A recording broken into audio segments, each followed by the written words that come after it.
Yang dimaksud dengan ibadah ini kalau menurut bahasa adalah ketundukan dan kerendahan serta kepatuhan kepada Allah Subhanahu wa taala. Yang itu disertai dengan rasa cinta dan pengagungan. Jadi ibadah ini sebagaimana yang dijelaskan di sini adalah bentuk ketundukan, kerendahan, at-tadallul, ya, merasa hina, merasa rendah. Ketundukan, kehinaan, ya, kerendahan, kepatuhan kepada Allah Azza wa Jalla yang itu disertai dengan rasa cinta dan pengagungan. Ini berbeda dengan orang yang tunduk kepada makhluk. Karena kalau tunduknya kepada makhluk itu karena ada yang tunduknya karena takut, bukan atas dasar cinta. Ini ketundukannya berbeda. Ketundukan dalam arti ibadah itu adalah ketundukan yang disertai dengan rasa cinta, mahabbah.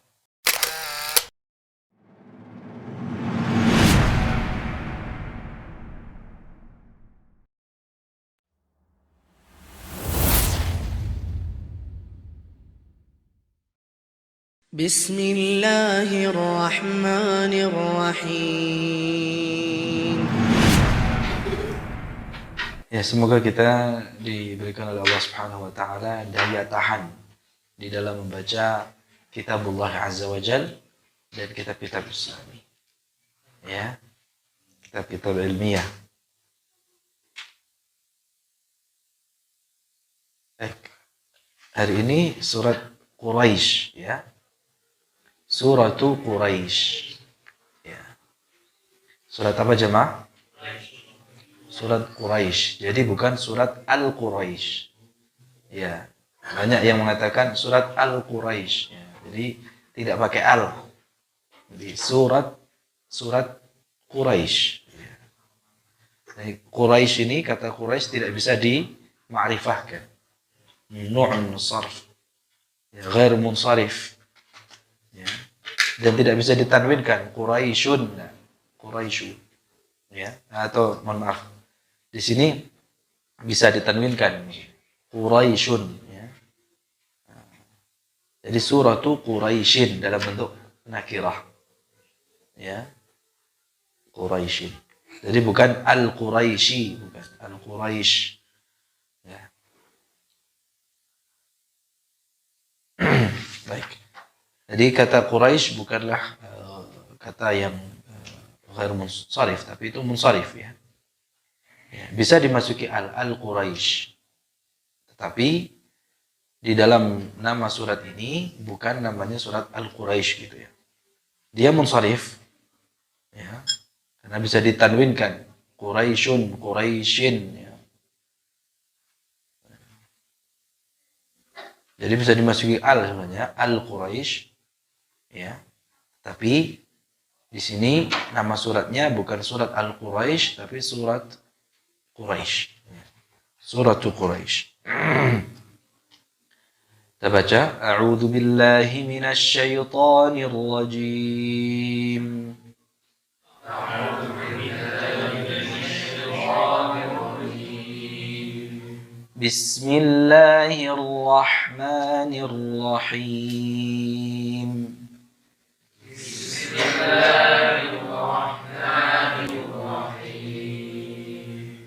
لإيلاف قريش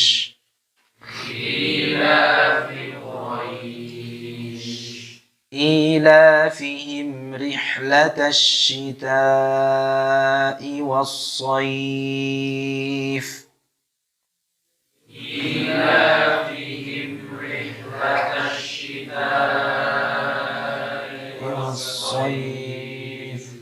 فليعبدوا رب هذا البيت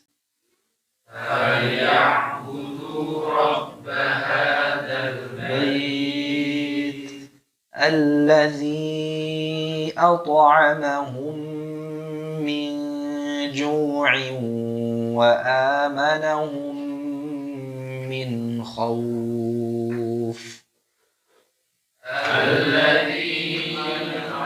أطعمهم من جوع وآمنهم من خوف Baik. Bacaan surat Quraisy ini itu di setiap akhiran ayatnya ada mad yang dinamakan dengan maddul lin. Mad apa jamaah? Lin. Mad lin ini dipanjangkan sama dengan mad arid lis sukun.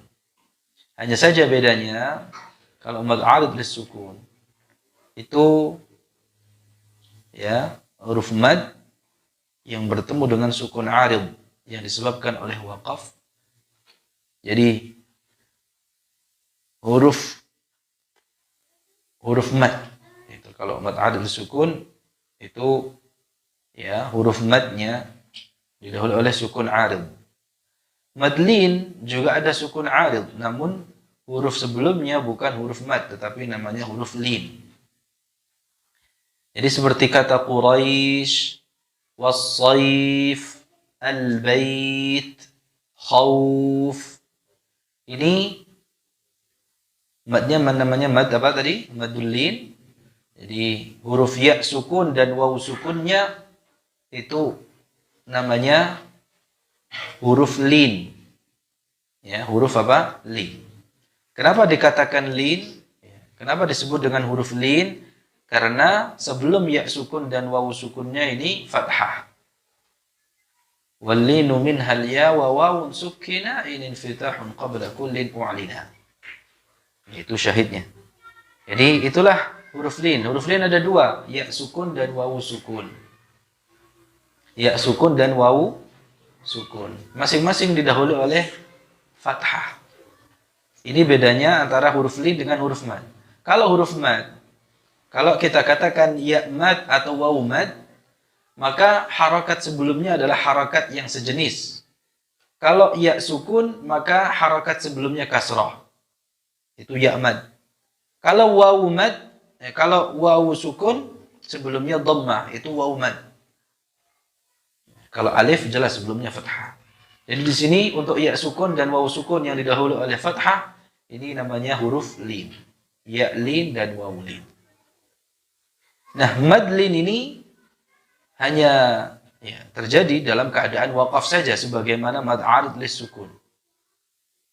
Ya, kalau kita jangan mad arid lis sukun dua harakat, maka mad linnya juga dua harakat. Sebagaimana kalau mad arid lis sukun 4 harakat, maka mad linnya 4 harakat. Jadi disesuaikan. Ya. Ini termasuk mulhaqul arid ya, atau mad yang dihukumi sama dengan mad arid. Nah, kalau mad arid lis sukun dalam keadaan wasal itu 2 harakat, kembali ke asal madnya mad tabi'i. Ya, itu yang perlu dicatat ya. Dalam keadaan wasal ya, maka mad arid lis sukun itu kembali ke asalnya. Ke asal madnya yaitu mad tabi'i, mad asli. Jadi 2 harakat saja.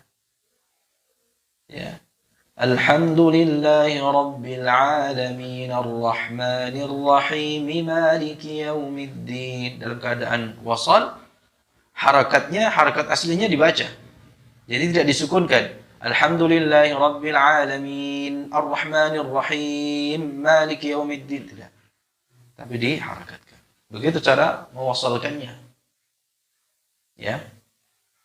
Dalam keadaan wasal ada yang namanya arid tadi. Sukun arid itu adalah sukun yang muncul dalam keadaan waqaf saja.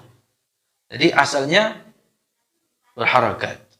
Seperti di sini asalnya Quraisyin, shin berharakat. Tapi disukunkan karena waqaf. Nah, kalau madlin dalam keadaan wasal maka tidak ada madnya. Itu bedanya. Jadi di sini kalau diwasalkan لإيلاف قريش إيلافهم رحلة الشتاء والصيف قريش bukan قريش إيلافهم tidak. Jadi قريش begitu. Tanpa mad. Ya, dalam keadaan wasal tanpa mad. Ini maklumah atau informasi yang penting untuk diketahui oleh setiap kita yang membaca Al-Quran, terutama surat Quraisy ini yang ada maddul linnya. Jadi maddul lin ini hanya dalam keadaan waqaf saja. Dalam keadaan wasal tidak ada mad. Ya. إيلافهم رحلة الشتاء والصيف فليعبدوا رب هذا البيت. Jadi panjangnya yang lebih dari 2 harakat atau yang 2 harakat atau lebih itu dalam keadaan wakaf saja. Barakallahu fikum. Bapak-bapak, ibu-ibu, jamaah sekalian, hadirin dirahmati oleh Allah Subhanahu wa taala. Mas Abdurrahman, panggil Mas Abdullah sama teman-temannya masuk, ya, dipanggil masuk, ya. Ya, jangan ramai di luar. Taib. Barakallahu fikum. Surat Quraisy ini para ulama sepakat surat ini adalah surat Makkiyah yang diturunkan kepada Nabi SAW sebelum hijrahnya beliau SAW ke kota Madinah. Jadi ini adalah surat Makkiyah, ya. Dan pokok pembicaraan surat ini kaitannya dengan suku Quraisy. Jadi berkaitan tentang, ya, Quraisy. Sebagaimana surat ini dinamakan dengan surat Quraisy. Ya, Allah menyebutkan kebiasaan mereka melakukan 2 perjalanan, 2 rihlah, ya, perjalanan dagang ini, ya. Apa perjalanan dalam misi dagang itu apa istilahnya? Ya, di sini disebut dengan rihlah, ya, rihlah, perjalanan, ya, di musim dingin dan musim panas.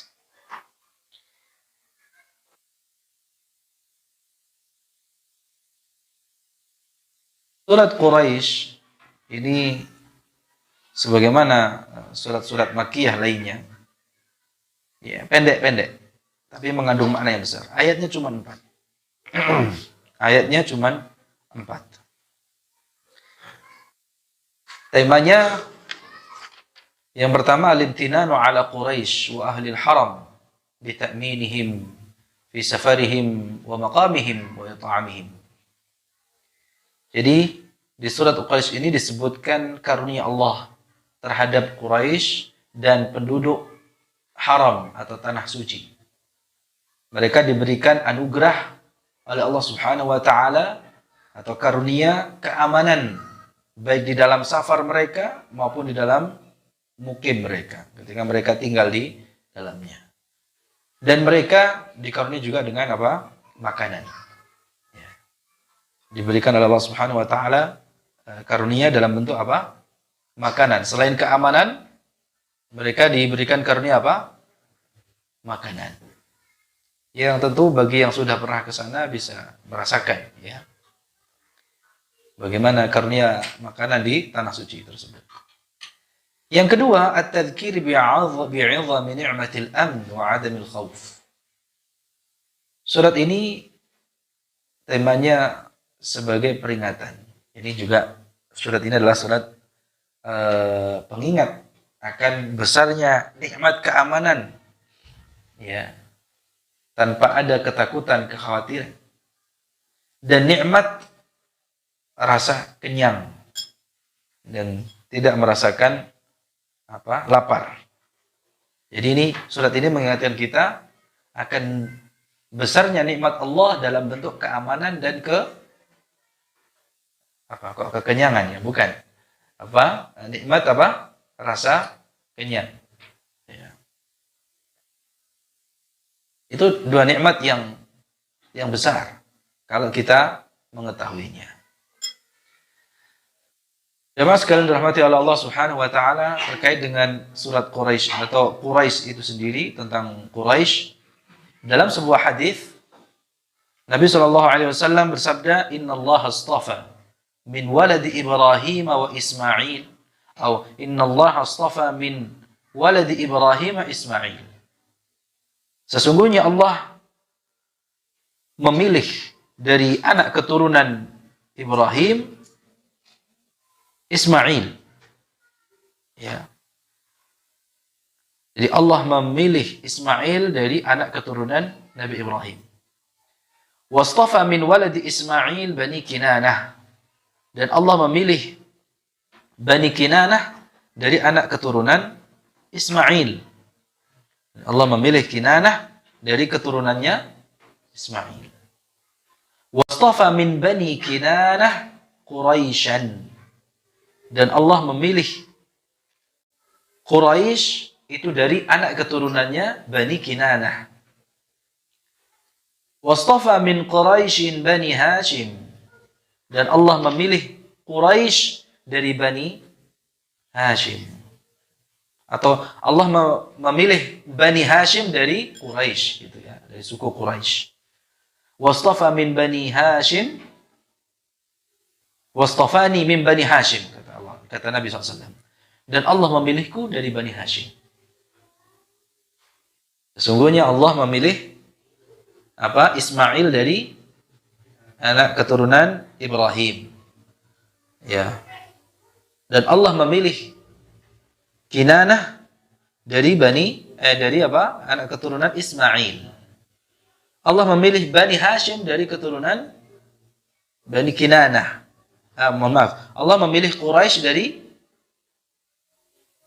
keturunan Kinanah. Dan Allah memilih Bani Hashim dari keturunan Quraisy. Ya.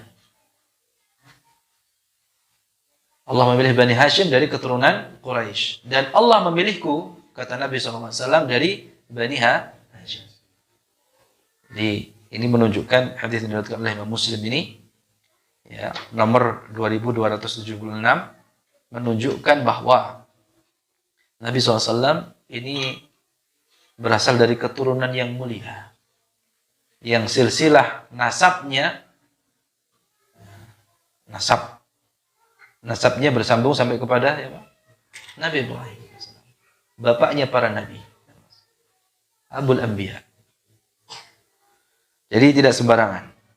Ya. Namun demikian orang Yahudi iri. Ya. Ya. Kenapa dari Bani Hashim bukan dari kalangan mereka, dari Bani Israel? Kenapa dari keturunan Ismail? Jadi Quraisy ini adalah kabilah yang mulia di Jazirah Arab. Dan mereka ini adalah kabilah atau bahasa kita suku. Ya. Kabilah yang diamanahi untuk mengatur urusan di kota Mekah. Urusan kota Mekah itu diserahkan, diamanahkan kepada suku Quraisy. Hingga Allah Subhanahu wa taala mengkhususkan penyebutan mereka di dalam surat ini. Nah, disebutkan bahwa surat Quraisy ini memiliki dua nama. Surat Quraisy itu sendiri dan surat Li'ilafi Quraisy. Sebagian ulama mengatakan bahwa surat Quraisy ini bersambung dengan surat sebelumnya, yaitu surat Al-Fil. Dalam urutan mushaf, surat Al-Fil dulu baru surat Quraisy. Di sebagian ulama mengatakan ada ketersambungan antara surat Al-Fil dengan surat Quraisy ini. Ya. Jadi surat Al-Fil langsung bersambung dengan awal ayat di surat Quraisy. Sehingga di sini ada al-jar wal majrur li'ilafi. Ya, li'ilafi. Ini al-jar wal majrur ini terkait dengan akhiran ayat di surat Al-Fil. Ya. Jadi ada silah, ada hubungan atau keterkaitan antara surat Quraisy ini dengan surat sebelumnya, yaitu surat Al-Fil. Di mana kalau kita perhatikan, ya, dari segi maknanya ada munasabah, korelasi. Ada hubungannya, ada korelasinya. Di mana di surat sebelumnya Allah menjelaskan akan karunia-Nya kepada penduduk Makkah dengan apa yang Allah perbuat atas pasukan bergajah yang ingin menyerang Makkah, ingin menghancurkan Ka'bah. Allah menjelaskan di surat tersebut nikmat yang besar. Nikmat lain yang besar kepada penduduk Makkah. Secara khusus kepada penduduk Makkah dari suku apa? Quraisy. Ya. Yang mereka diamanahi apa? Mengurus urusan kata Makkah. Jadi sebagian ulama mengatakan surat Al-Fil dan surat Quraisy ini bersambung. Ya. Jadi ayat terakhir dari surat Al-Fil langsung bersambung dengan awal ayat surat Quraisy. Ya. Ini menurut pendapat sebagian ulama. Namun demikian, mayoritas ulama mengatakan bahwa ini dua surat yang berbeda. Surat Al-Fil sendiri, surat Quraisy sendiri. Walaupun antara keduanya ada keterkaitan, ada munasabah, ada silah, ya, ada keterkaitan, ya, ada korelasinya. Ya. Dua surat ini membicarakan tentang nikmat Allah Subhanahu wa taala yang besar, karunia-Nya yang agung, ya, kepada atau nikmat yang agung dan karunia-Nya yang besar terhadap penduduk Makkah. Ya, khususnya siapa? Kabilah Quraisy, suku Quraisy.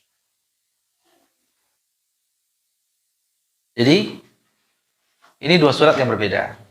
Ya, surat Al-Fil sendiri, surat Quraisy sendiri.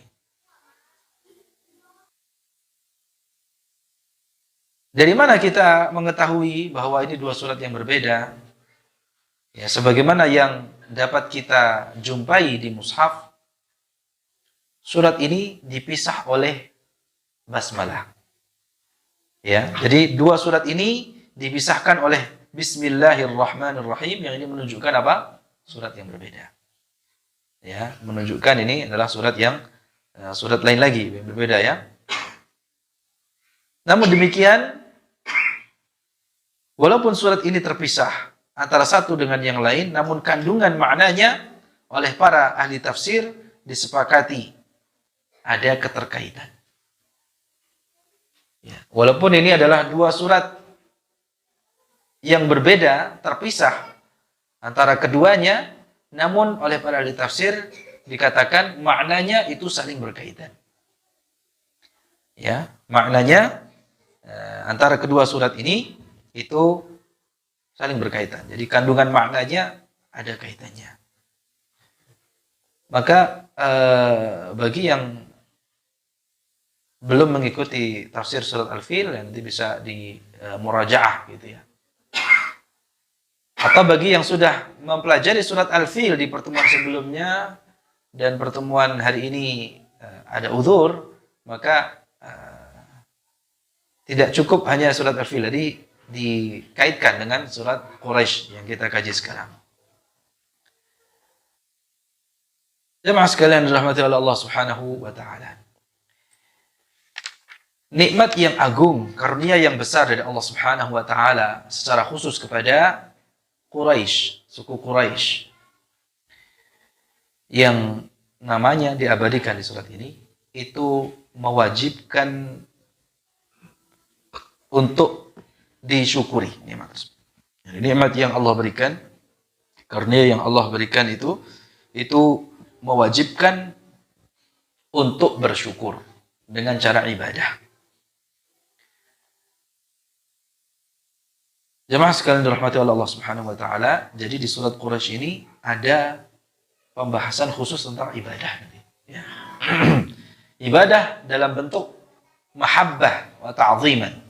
Mahabbatan wa ta'ziman. Ya, ibadah yang disertai dengan rasa cinta dan pengagungan.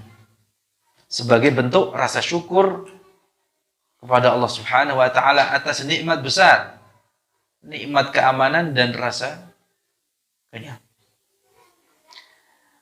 Baik, kita bahas dari ayat pertama. Allah berfirman, li'ilafi Quraisy.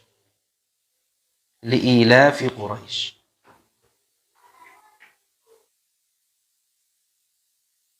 Karena kebiasaan orang-orang Quraisy. Karena kebiasaan orang-orang Quraisy. Tadi suku Quraisy itu kalau dikatakan suku Quraisy maka artinya semua keturunan Bani Kinanah. An-Nadhr bin Kinanah. Nadhr bin Kinanah ini adalah kakek Nabi yang ke-13.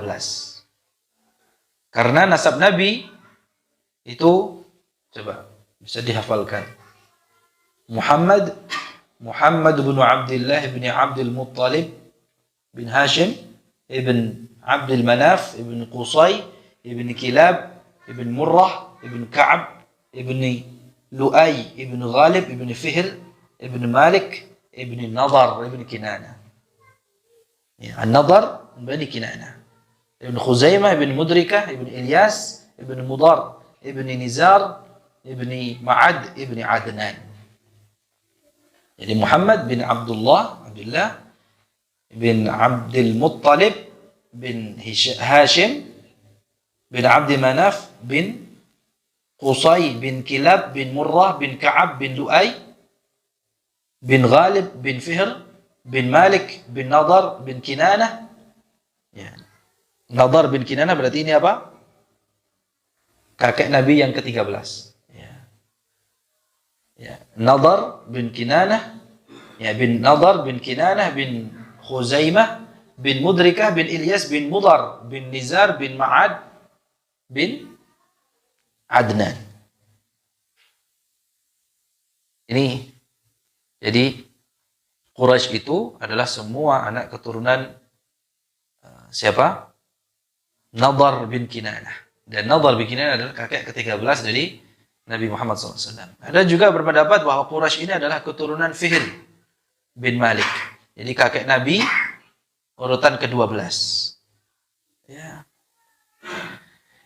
Sekali lagi ini menunjukkan bahwa Quraisy adalah suku yang besar. Sehingga tatkala itu penghuni kota Makkah seluruhnya itu ya dari suku Quraisy. Ya. Dan di sini Allah berfirman li'ilafi. Ini menunjukkan makna persatuan. Ya. Jadi makna li'ilafi. Ya. Ini tadi diterjemahkan sebagai apa? Karena kebiasaan. Ya, ilaf sendiri maknanya adalah al-jam'u wad-dhamm. Ya, al-jam'u wad-dhamm. Jadi menunjukkan akan apa? Persatuan. Ya. Ilafi itu berasal dari kata kerja alafa yu'alifu, gitu ya. Atau yang semakna dengan allafa yu'allifu, yang maknanya adalah ta'alluf, persatuan. Jadi sebenarnya maksud dari ayat ini itu adalah tentang persatuan orang-orang Quraisy yang tinggal di Makkah yang mereka aman di dalamnya. Ya, al-jam'u wad-dhamm, yani mengumpulkan serta memadukan, penggabungan. Jadi yang mereka itu menggabungkan antara dua perjalanan, dua rihlah yang biasa mereka lakukan untuk berdagang baik pada musim dingin dan pada musim panas. Jika musim dingin mereka ke Yaman. Dan jika musim panas mereka ke Syam. Karena secara cuaca cocok. Ya, ke Yaman untuk berdagang di sana hasil perkebunannya. untuk melakukan apa? Bisnis hasil pertanian. Karena di musim dingin itu ya, cuaca di sana ya, cocok. Jadi untuk melakukan tijarah, perdagangan ke sana itu secara cuaca cocok. Itu di musim apa? Dingin. Adapun di musim panasnya mereka ke negeri Syam. Ya, untuk berdagang ya, buah-buahan. Ya. Karena musim panas itu cocok di sana. Ya, apa namanya? Cuacanya cocok di sana. Ya. Maksudnya di musim panas ke Syam di sana dingin. Gitu. Jadi cocok. Ya. Dan ketika musim dingin di Makkah ke Yaman, ya. Di sana cuacanya apa? Ya, sesuai gitu ya. Pas.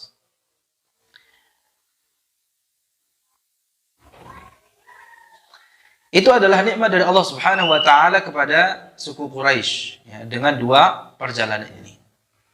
Yang mana mereka mendapatkan banyak sekali keuntungan. Ya, keuntungan yang besar dari tijarah atau perdagangan yang dilakukan oleh mereka. Jadi kalau kita kaitkan li'ilafi Quraisy dengan akhir ayat di surat Al-Fil, maka makna ayat ini li'ilafi Quraisy ya. Karena Allah ingin menjaga persatuan orang-orang Quraisy, atau Allah telah menghancurkan tentara bergajah agar suku Quraisy ini tetap bisa bersatu. Ya, tetap bisa menggabungkan antara dua perjalanan mereka, baik di musim dingin maupun di musim panas, sehingga keduanya itu tidak terputus. Ini sekali lagi, kedua perkara ini terjadi karena Allah Subhanahu wa taala mengaruniai mereka dengan keamanan. Jadi Allah Subhanahu wa taala memberikan keamanan kepada mereka. Kalau Allah tidak memberikan keamanan, mereka tidak mungkin bisa melakukan dua perjalanan ini. Perjalanan di musim dingin ke Yaman, perjalanan musim panas ke Syam. Ya, untuk melakukan bisnis, ya, perdagangan. Ya, karena memang penduduk Makkah itu mereka penghasilannya dari berbisnis, ya, berdagang, berniaga. Jadi seandainya keamanan itu dicabut oleh Allah Subhanahu wa taala di antara mereka, maksudnya dengan dikalahkan oleh pasukan bergajah, maka mereka tidak akan mungkin bisa bersatu dan mereka akan tercerai-berai sebagaimana suku-suku Arab lainnya. Ya, mereka tidak bisa menggabungkan antara dua perjalanan tersebut.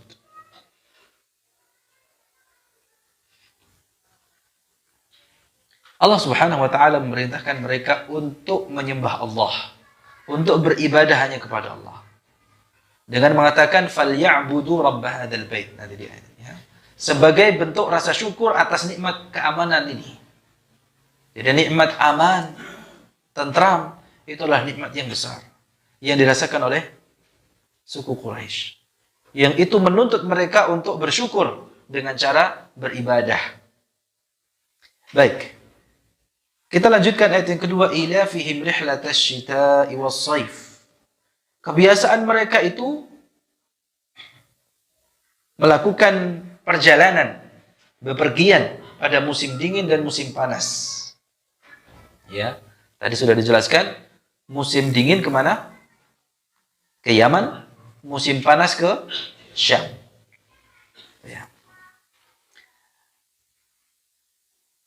Falyabudu rabb hadzal bait. Maka hendaklah mereka itu beribadah, menyembah Rabb, pemilik rumah ini. Ya, Rabb dalam arti pemilik. Ya. Tuhan yang memiliki rumah ini, Rabb hadzal bait.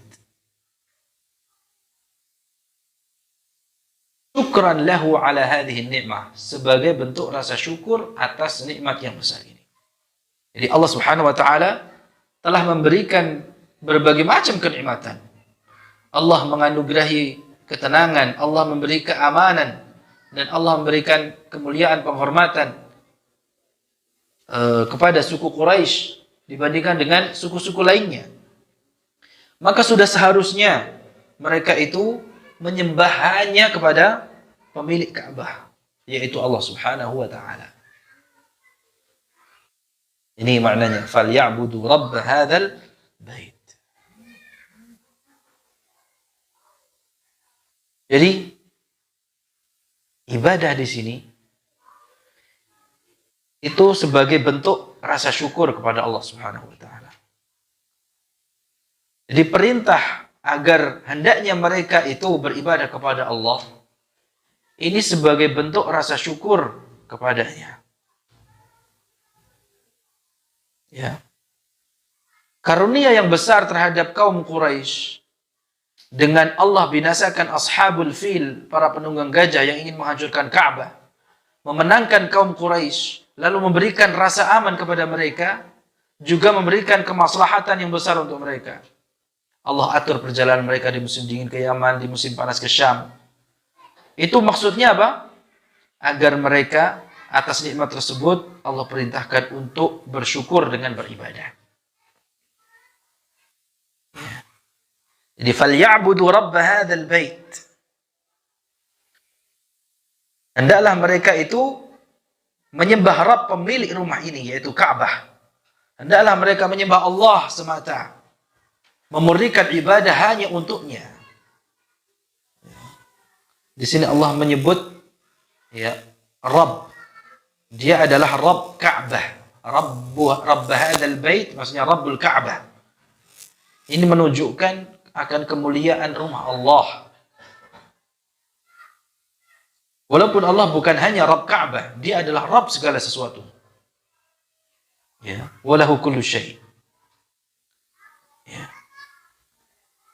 Dia adalah Rabb segala sesuatu. Namun secara khusus Allah menyebutkan Rabb hadzal bait, Rabbul Ka'bah.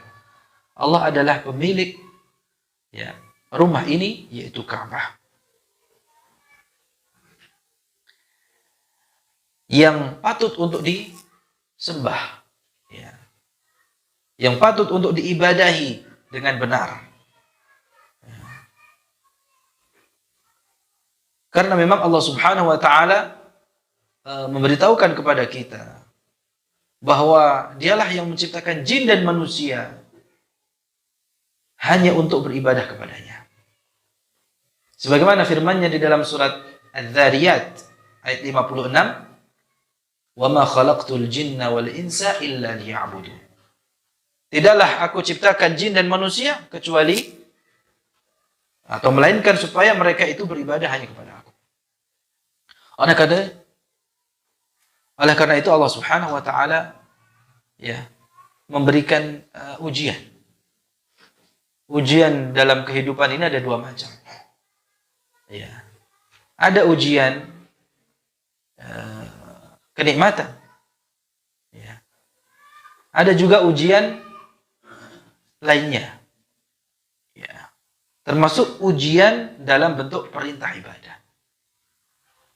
Allah memerintahkan kita untuk beribadah, ini untuk menguji kita.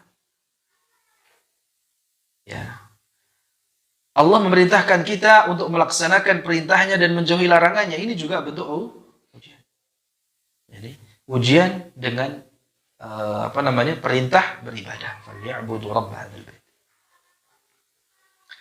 Maka semua yang berakal, baik dari kalangan jin maupun manusia, semenjak dewasa hingga meninggal dunia, sebenarnya dia dalam keadaan atau berada dalam ujian dan cobaan. Ya.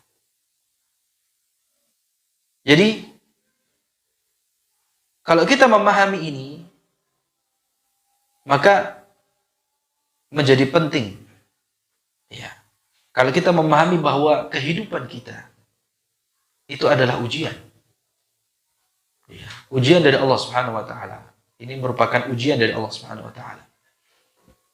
Dengan kita diberikan nikmat, dengan kita diperintahkan beribadah, ini ujian.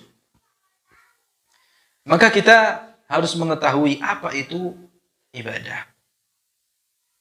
Allah akan memerintahkan kita untuk beribadah hanya kepadanya.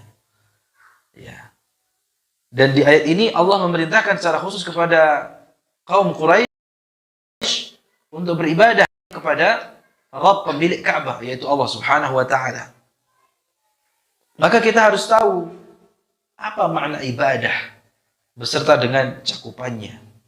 Sehingga kita bisa mengisi hidup ini dengan ibadah, sehingga bisa meraih ridha Allah Azza wa Jalla. Al-ibadah hiya tadhallulu lillahi Azza wa Jalla mahabbatan wa ta'zimah. Yang dimaksud dengan ibadah ini kalau menurut bahasa adalah ketundukan dan kerendahan serta kepatuhan kepada Allah Subhanahu wa taala. Yang itu disertai dengan rasa cinta dan pengagungan.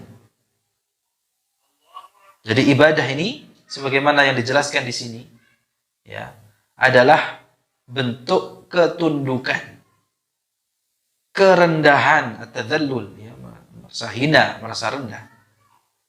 Ya, ketundukan, kehinaan, ya, kerendahan, kepatuhan kepada Allah Azza wa Jalla yang itu disertai dengan rasa cinta dan pengagungan. Ini berbeda dengan ya orang yang tunduk kepada makhluk. Karena kalau tunduknya kepada makhluk itu karena ada yang tunduknya karena takut, bukan atas dasar cinta. Ini ketundukannya berbeda. Ketundukan dalam arti ibadah itu adalah ketundukan yang disertai dengan rasa cinta, mahabbah, dan rasa pengagungan. Ya, itulah ibadah yang sesungguhnya. Ya. Jadi, sebagaimana yang dikatakan oleh ahli bahasa Arab, seperti Az-Zajjaj, rahimahullah, yang wafat tahun 311 Hijriah, ya, beliau mengatakan yang namanya ibadah itu adalah dalam bahasa maknanya adalah ketaatan yang disertai dengan ketundukan.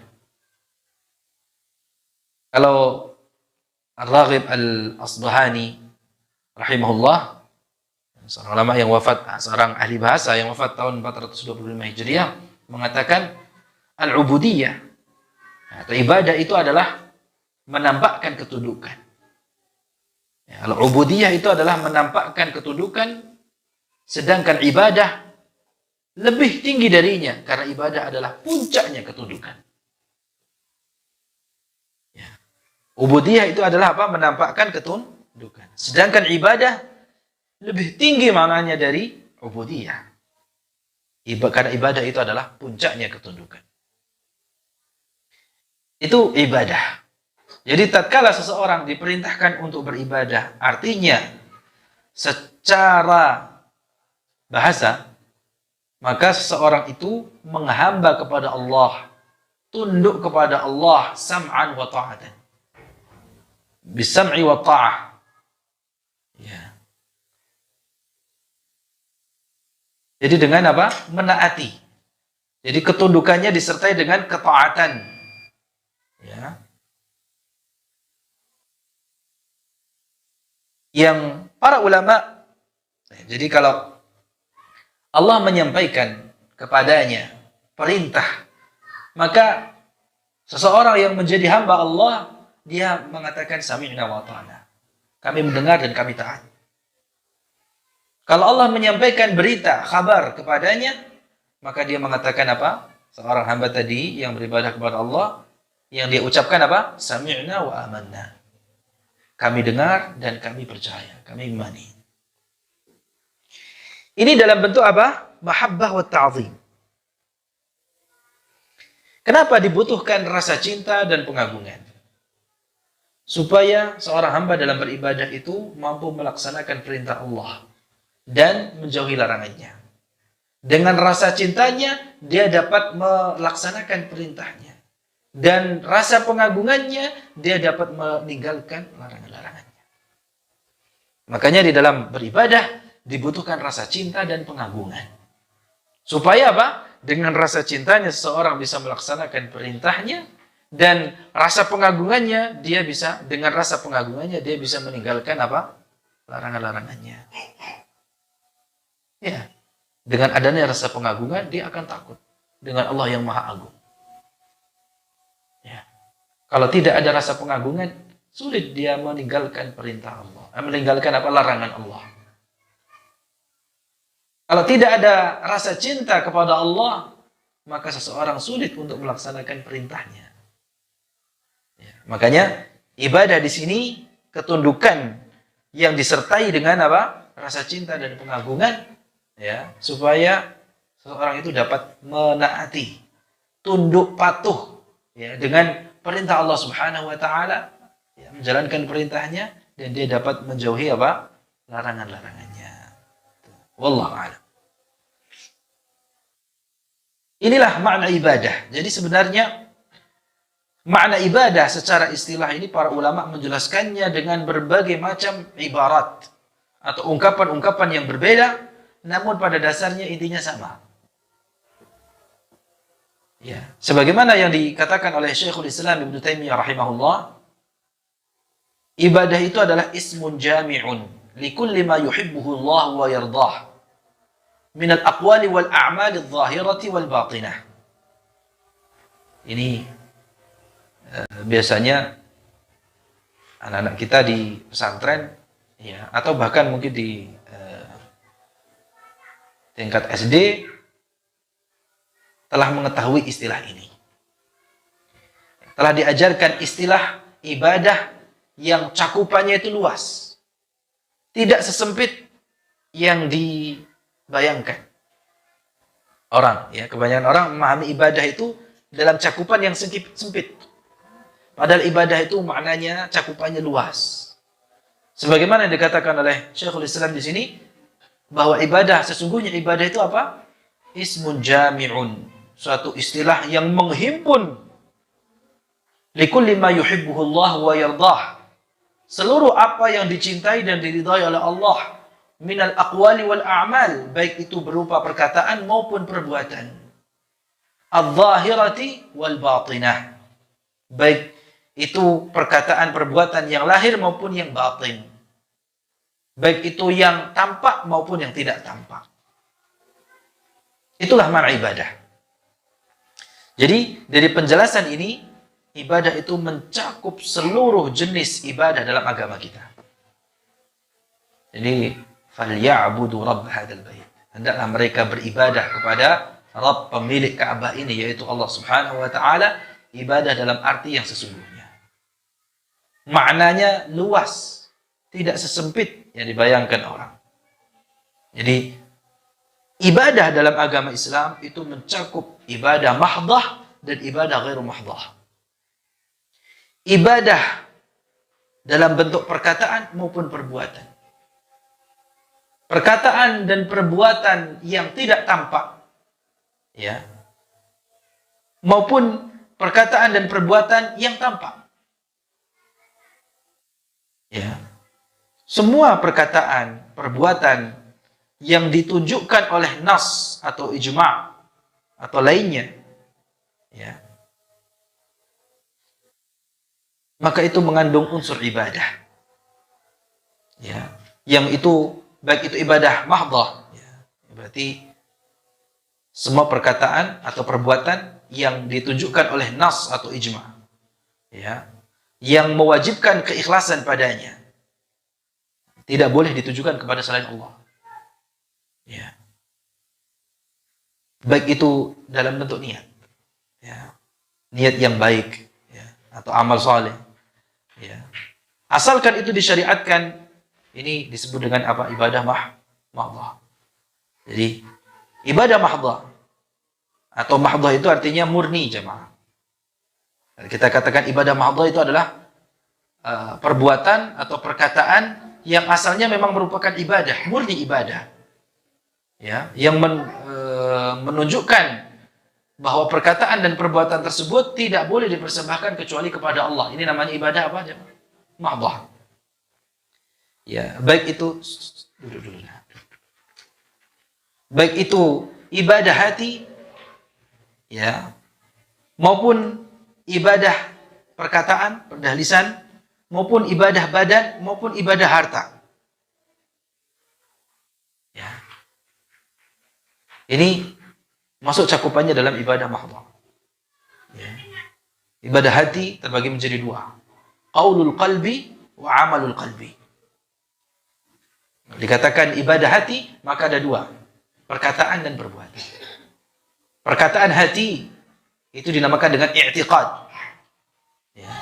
Keyakinan, kepercayaan bahwa tidak ada Rabb selain Allah.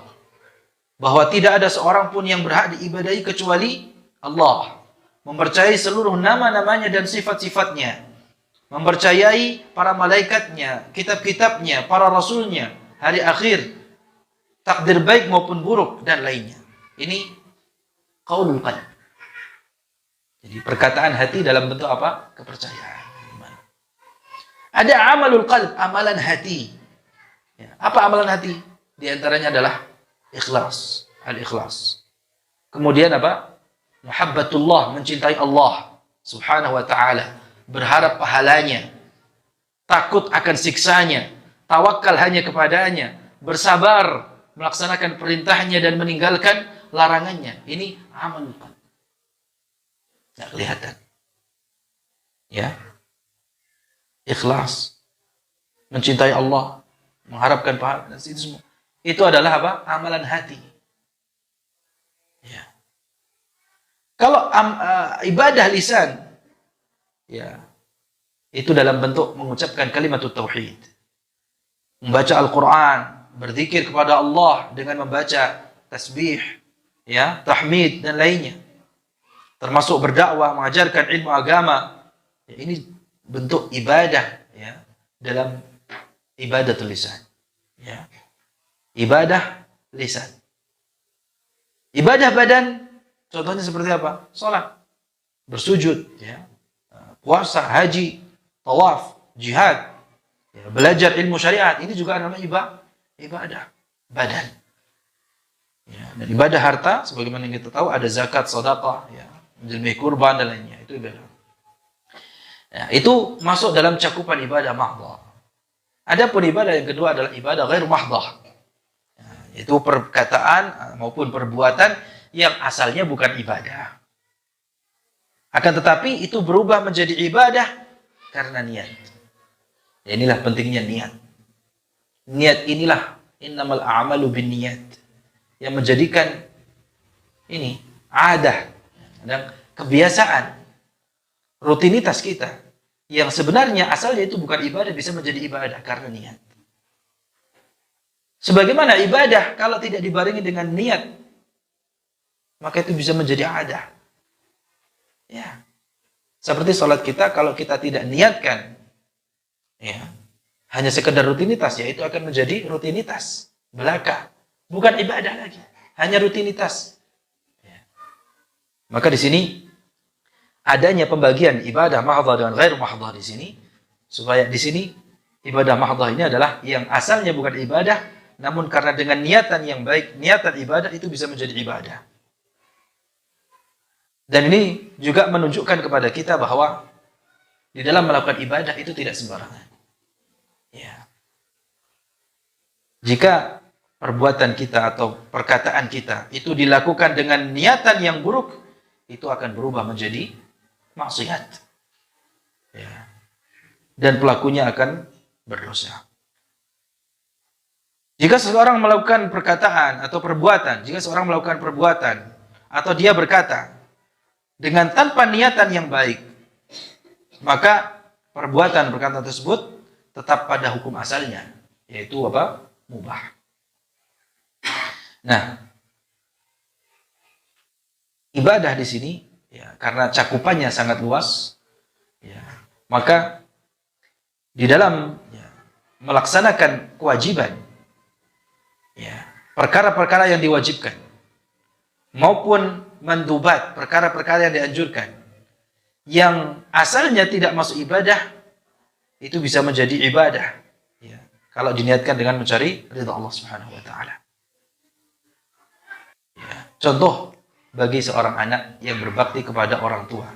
Niatnya dalam rangka melaksanakan perintah Allah. Maka itu bisa menjadi apa? Ibadah. Ibadahnya masuk ibadah mahdhah. Ghairu mahdhah. Ya. Atau orang tua yang menafkahi anak istrinya dengan niatan melaksanakan perintah Allah, itu bisa menjadi ibadah. Ibadah ghairu mahdhah. Ya, orang tua atau guru yang mendidik anaknya, anak muridnya di sekolah. Ya, dalam rangka beribadah kepada Allah itu bisa menjadi ibadah, tapi ibadah ghairu mahdhah. Ya. Dan lain sebagainya. Ya. Karena sebagaimana kata Syekhul Islam Ibnu Taimiyah, ibadah itu adalah istilah yang mencakup seluruh perkataan maupun perbuatan yang mendatangkan cinta dan ridha Allah Subhanahu wa taala.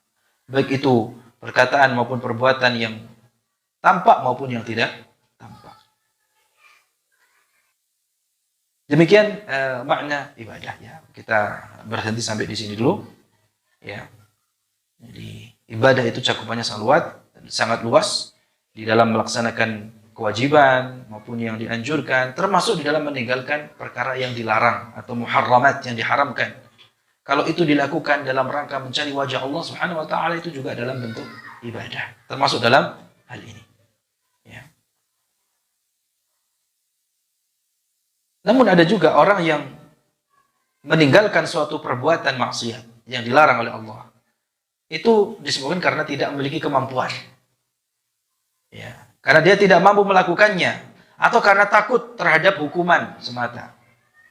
Atau ada orang tidak melakukan maksiat karena tidak ingin saja. Itu. Atau sama sekali tidak pernah terfikirkan untuk melakukan maksiat tersebut. Maka kalau dia meninggalkan tidak dapat pahala. Ya. Maka orang yang meninggalkan apa yang diharamkan oleh Allah Subhanahu wa taala dan dia mampu dan terlintas dalam pikirannya, ya, dan dia tidak takut dengan hukuman, ya, maka itu kalau dilaksanakan, dia meninggalkan sesuatu yang diharamkan Allah tersebut, meninggalkan maksiat tersebut, ya, karena semata-mata mengharapkan wajah Allah, itu bisa menjadi ibadah dan berpahala. Ya.